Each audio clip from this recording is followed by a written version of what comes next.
শুভ সকাল বন্ধুরা।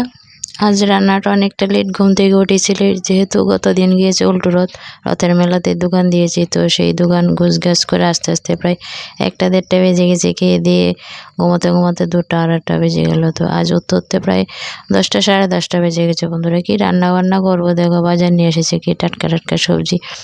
মাথা একদম গরম হয়ে গেছে কখন রান্নাটা করব। তো কি আর করা, তো বসালাম আর কি। রান্না বান্না তো করতে হবে, খেতে হবে। তো এই দেখো পাবদা মাছ এনেছে, আর এদিকে কিন্তু ডাল, কারকল ভাজি, ভাত হয়ে গেছে। মাছটা ধুয়ে নিয়ে আসলাম আর কি। কারকল ভাজিটা হয়নি আর কি, উল্টিয়ে পাল্টিয়ে দিচ্ছি।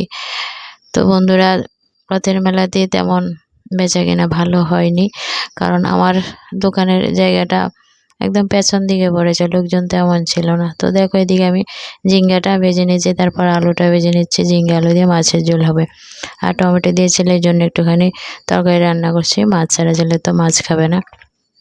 আর দেখো আজ একটা মজাদার রান্না তোমাদের সাথে শেয়ার করবো, ভর্তা রেসিপি। 5 মিশালি সবজি দিয়ে ভর্তা হবে। এই যে বেগুন, কারকল, তারপরে ঝিঙে নিয়েছি, আর কাঁঠাল বিচি সিদ্ধ বসালাম। তো সবজিগুলি দিয়ে একটা ভর্তা করছি, চলো রেসিপিটা দেখাবো।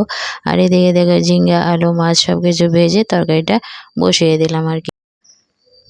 তো বন্ধুরা দেখো 5 মিশালি সবজিগুলো পেস্ট করে নিয়েছি, একটু ভাপ দিয়ে কাঁঠাল বিচিগুলি দিয়ে একসাথে পেস্ট করে নিয়েছি। তারপর কড়াতে দেখো অনেকটা পরিমাণ তেল দিয়েছি, আর এই ভর্তাতে একটু তেল বেশি দিলে ভর্তাটার টেস্ট হয়। তারপর একটা শুকনো লঙ্কা দিলাম, তো শুকনো লঙ্কাটা হয়ে যাওয়ার পর কালি জিরা ফোড়ন দিলাম, আর কালি জিরা ফোড়ন দিয়ে ভর্তাটা করলে বেশ টেস্টি হয়। তারপর দেখো এখন দিয়ে দিলাম পেস্টটা, তো তেলের সাথে ভালো করে একটু মিশিয়ে নিই। তো নাড়াচাড়া দিয়ে দেখো তেলের সাথে মিশিয়ে নিলাম। এখন দিয়ে দেব পরিমাণ মতো হলুদ গুঁড়ো, লঙ্কা গুঁড়ো, আর দেব লবণ পরিমাণ মতো। আর 2টা আমি কাঁচা লঙ্কা দিয়েছি পেস্টের সাথে। তো লঙ্কা গুঁড়ো, হলুদ, লবণ সব কিছু দেখো সুন্দর করে আগে মিশিয়ে নিই। তারপর একদম অনবরত নাড়াচাড়া দিতে হবে, যাতে করে একদম শুকনো শুকনো হয়ে যায়। তো দেখতেই পাচ্ছ হলুদ, লঙ্কা গুঁড়ো, এই যে লবণ ভালো করে মিশিয়ে নিলাম। আর কোনো মশলা লাগে না,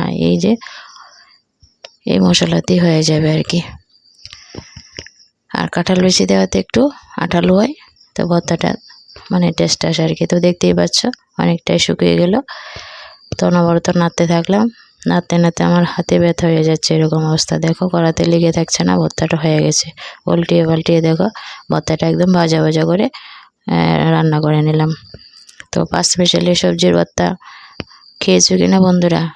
না খেলে অবশ্যই ট্রাই করো, খুব টেস্টি হয়। এই দেখো দারুণ স্বাদে 5 মিশালি সবজির ভর্তা হয়ে গেছে। আমি ফার্স্ট টাইম আমি আমার ননদের বাড়িতে খেয়েছি, তারপর এখন বাড়িতে করে খাচ্ছি। এই তো আমার রান্নাবান্না হয়ে গেছে। তো আজকে রান্নাবান্না করলাম, চলো এই যে 5 মিশালি সবজির ভর্তা হয়েছে, টমেটোর একটা ঝোল, মসুর ডাল টমেটো দিয়ে, ঝিঙে আলু দিয়ে মাছের ঝোল, আর কারকল ভাজি। আর কারকল ভাজি হাজব্যান্ড খেয়েছে তাই কমেছে আর কি। তো চলো রান্নাবান্নাগুলি তোমাদের সাথে যে শেয়ার করি রোজ দিন, তোমাদের কাছে কেমন লাগে আমার ডেলি লাইফে ডেলি ব্লগ, অবশ্যই কমেন্টে জানাতে ভুলো না বন্ধুরা। যদি একটু হলেও ভালো লাগে আমার ব্লগ, অবশ্যই একটা শেয়ার দিও, তাহলে আমি খুব